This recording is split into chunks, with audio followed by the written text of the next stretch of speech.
తీవ్ర వివాదం రేపిన రాజధాని ఫైల్స్ మూవీ రిలీజ్ కు ఏపీ హైకోర్టు గ్రీన్ సిగ్నల్ ఇచ్చింది. ఏపీ రాజధాని అమరావతి పరిస్థితుల నేపథ్యంతో తీసిన ఈ సినిమాపై వైసీపీ అభ్యంతరం తెలిపింది.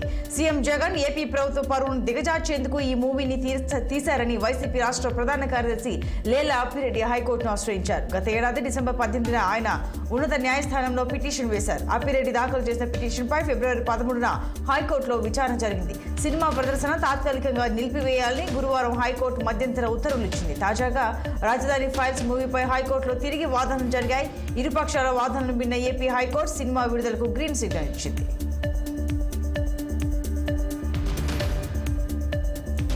Hyderabad women's cricket team coach Jayasimha మహిళా క్రికెటర్ల ముందే మద్యం సేవించిన వీడియో ప్రస్తుతం సోషల్ మీడియాలో చక్కర్లు కొడుతోంది. మ్యాచ్ కోసం విజయవాడకు వెళ్లిన విమెన్స్ టీమ్ రిటర్న్ లో ఫ్లైట్ మిస్ అవడంతో హైదరాబాద్ కి బస్సులో బయలుదేరారు. బస్సులో ఉన్న మహిళల ముందే కోచ్ మద్యం సేవించడంతో క్రికెటర్లు అడ్డు చెప్పారు. దీంతో ఆగ్రహానికి గురైన జయసింహ వారిని బండ బూతులు తిడుతూ టీం నుంచి తప్పిస్తారని కోచ్ బెదిరించడంతో వారు హెచ్సీఏలో ఫిర్యాదు చేశారు.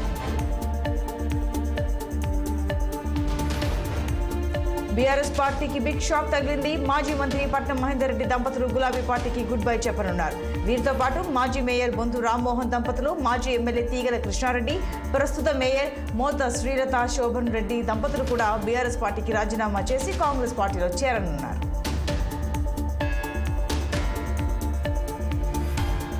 రాష్ట్ర ప్రభుత్వం ప్రవేశపెట్టిన ట్రాఫిక్ చలాన్ల రాయితీ గడువు ముగిసింది. గత ఏడాది డిసెంబర్ 26 నుండి అమల్లోకి వచ్చిన ట్రాఫిక్ చలాన్లపై నిన్నటితో ముగిసింది. దీనికి సంబంధించిన 1.67 కోట్ల చలాన్లకు 150 కోట్లు వసూలు అయినట్లు ప్రభుత్వం వెల్లడించింది. అత్యధికంగా హైదరాబాద్ కమిషనరేట్ పరిధిలో 37.14 కోట్లు వసూలవగా అత్యల్పంగా ములుగు జిల్లాలో 19.15 లక్షలు వసూలైనట్లు పేర్కొన్నారు. మొత్తం పెండింగ్ చలాన్లలో 46.36% మాత్రమే క్లియర్ అయినట్లు తెలిపారు.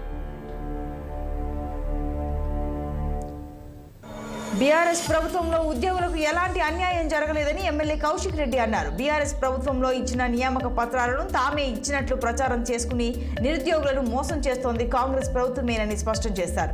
ఎన్నికల్లో ఇచ్చిన హామీ మేరకు 2 లక్షల ఉద్యోగాలకు నోటిఫికేషన్లు ఇచ్చి భర్తీ చేయాలని కౌశిక్ రెడ్డి అసెంబ్లీలో డిమాండ్ చేశారు. హైదరాబాద్ ఆర్టీసీ బస్సులో మెట్రో సీట్ల విధానాన్ని తీసుకొచ్చారు. ఫ్రీ బస్సు పథకంతో ఆర్టీసీ బస్సులో ప్రయాణికుల సంఖ్య గణనీయంగా పెరిగిపోతోంది. బస్సు నిండా సీట్లు ఉంటే ఎక్కువ మంది ప్రయాణించడానికి వెసులుబాటుగా ఉండడం లేదని ఆర్టీసీ యాజమాన్యం భావించింది. దీంతో బస్సు మధ్యలో మెట్రో రైలు తరహాలో సీటింగ్ ఏర్పాటు చేశారు.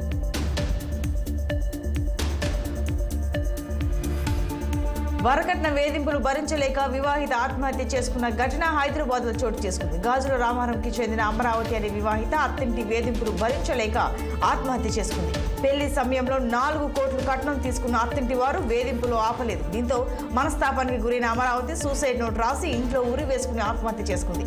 తనకు సంబంధించిన ల్యాండ్ ని అమెరికాలో ఉన్న తన చెల్లికి ఇవ్వాలంటూ సూసైడ్ నోట్ లో పేర్కొంది. ఘటనపై కేసు నమోదు చేసుకున్న పోలీసులు విచారణ చేపట్టారు.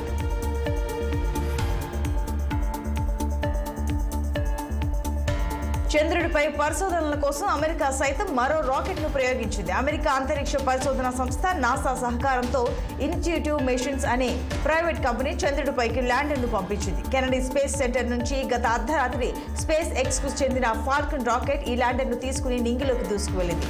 అన్ని అనుకున్నట్లు జరిగితే ల్యాండర్ ఈ నెల 22న జాబిల్లిపై దిగనుంది. ల్యాండర్ పొడవు 14 అడుగులు. చంద్రుడి దక్షిణ ధ్రువానికి 300 కిలోమీటర్ల దూరంలో దాన్ని ల్యాండ్ చేయాలని భావిస్తున్నట్లు ఇన్స్టిట్యూటివ్ మిషన్స్ సహ వ్యవస్థాపకుడు సీఈఓ స్టీవ్ అల్టెమస్ వెల్లడించారు. అది వారం రోజుల పాటు పరిశోధనలు చేసి నిద్రాణ స్థితిలోకి వెళ్లిపోతుందని పేర్కొన్నారు. అమెరికాకు చెందిన ఆస్ట్రోబోటిక్ టెక్నాలజీ కంపెనీ గత నెలలో పెరిగ్రీన్ అనే ల్యాండర్ను చంద్రుడిపైకి ప్రయోగించింది. అయితే ఇంధన లీకేజీ కారణంగా తొలి దశల్లోనే ఆ ప్రయోగం విఫలమైంది. ఇస్లామిక్ కంట్రీ కువైట్ లో సంచలనం చోటు చేసుకుంది. కువైట్ పార్లమెంట్ ను ఆ దేశ పాలకుడు షేక్ మేషల్ రద్దు చేశారు. తనను ఒక చట్టసభ సభ్యుడు అవమానించడంతో ఆయన ఈ నిర్ణయం తీసుకున్నారు. కువైట్ చట్టాల ప్రకారం దేశ పాలకుడిని అవమానించకూడదు. పాలకుడిపై చట్టసభ సభ్యుడు చేసిన వ్యాఖ్యలను తొలగించేందుకు సభ్యులు నిరాకరించడంతో బుధవారం కేబినెట్ పార్లమెంట్కు హాజరు కాలేదు. ఈ నేపథ్యంలో గురువారం పార్లమెంట్ను పాలకుడు రద్దు చేస్తూ నిర్ణయం తీసుకున్నారు. గతంలో 2016లోనూ ఇలాగే జరిగింది. అప్పుడు ముడి చమురు ధరలు తగ్గడం, ఐసిస్ ప్రాబల్యం పెరగడంతో రాజాజ్ఞ మేరకు పార్లమెంట్ను రద్దు చేశారు. అయితే ఈసారి దానికి భిన్నంగా దేశ పార్లమెంట్ రద్దు కావడం అంతర్జాతీయంగా చర్చనీయాంశమవుతోంది.